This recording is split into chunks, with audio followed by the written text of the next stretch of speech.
Fierce fighting between the Islamic State, the Sunni militant group previously known as the Islamic State in Iraq and the Levant, and government forces continues in Iraq. The United States has rushed 75 missiles to the Iraqi government to help them take back the city of Tikrit from the Sunni Muslim militant group. The US has also confirmed it's flying armed drones over Baghdad to protect teams of US military advisors now operating in Iraq to assess the deteriorating security conditions. For the latest developments in the region, I'm joined now by CCTV reporter Tony Cheng. He is in Iraq. Thanks, Tony, for joining us. ISIS, or Islamic State as it's now known, has declared a caliphate in the area that it controls, and it's an area that straddles both Iraq and Syria. How was the announcement made, and what does it mean?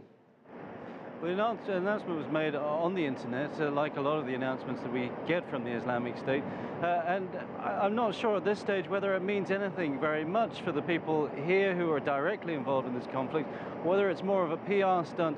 Certainly it was designed the timing was designed to coincide with the beginning of the holy month of Ramadan, and also to capitalize on the publicity the Islamic State has gathered in the last month as it has swept through northern Iraq. And I think that's something you certainly can't question.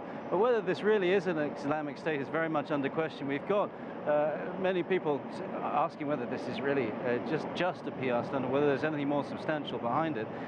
Even other Islamic extremist groups questioning whether the Islamic State really does control this area. And if you look at the areas where ISIS, as they were formerly known, or now the Islamic State, are actually operational, it's really not just one big block stretching all the way through Syria down to the edge of Baghdad. It's just splotches of little areas where they're controlling places. And so even here, it's very questionable how much of this part of northern Iraq they control. I was speaking to a Kurdish general from the Peshmerga a little earlier today. He said his troops are finding a lot of the time they're engaging with Sunni tribal leaders who are in alliance with the Islamic State, but certainly not fighting under them.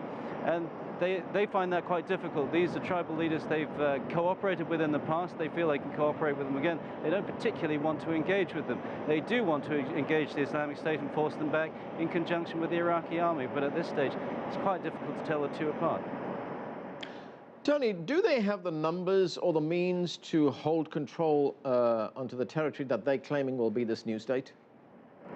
They certainly do. That's the one thing they do have. They are very organized. There's been a lot of attention paid to the fact that they have a very strong structure, so strong in fact that they announce yearly accounts of their activities, almost like a major publicly accountable company.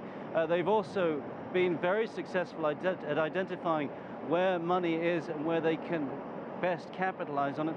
In fact, some people think one of the reasons they headed directly to Mosul was because it was very well known there were large reserves of US dollars in the banks there, and they think that in taking them and taking the city, the Islamic State may have taken as much as 430 million US dollars, bringing their combined funds to well over $1 billion. Now that would make them the highest funded militant group in the world. Some would call them a terrorist organization.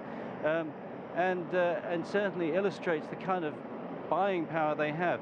That is apparently translating itself out onto the streets where their fighters are apparently very well equipped, not just with weapons, but also with body armor. So they're proving themselves to be very hard to dislodge in these areas, in part because they're spending those resources very carefully in protecting the areas that they have advanced into.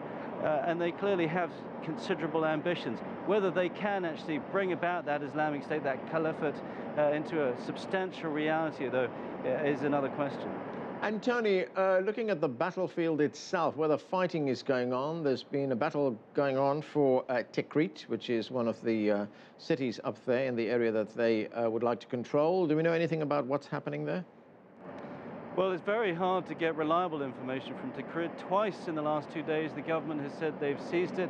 Twice they've had to pull their troops back. Yesterday afternoon, late in the day, we understood they pushed forward into 3 directions into the city, only to have to withdraw. They do, however, seem to be very committed to taking the city back. They've thrown an awful lot of resources into it. A lot of heavy armor has been seen going up the road to Tikrit, and fighting has been very heavy. But we also understand that the Islamic State fighters have rigged a lot of the roads and significant strategic roundabouts with explosives, making it very difficult for the Iraqi army to advance into the area. But I think they are determined to push back. They see it as strategically and symbolically important that they're seen to be doing so. But I think this does illustrate also how hard it's going to be to dislodge the Islamic State from the gains they've made in the last month. And certainly any question of pushing them out as quickly as they came down from the north, it's going to take a very long time. Okay, thanks, Tony. Tony Cheng there from Erbil in Iraq. We are going to take a break right now. Coming up, we talk with a former advisor to the Iraqi government about his take on the turmoil in his home country. Stay with us.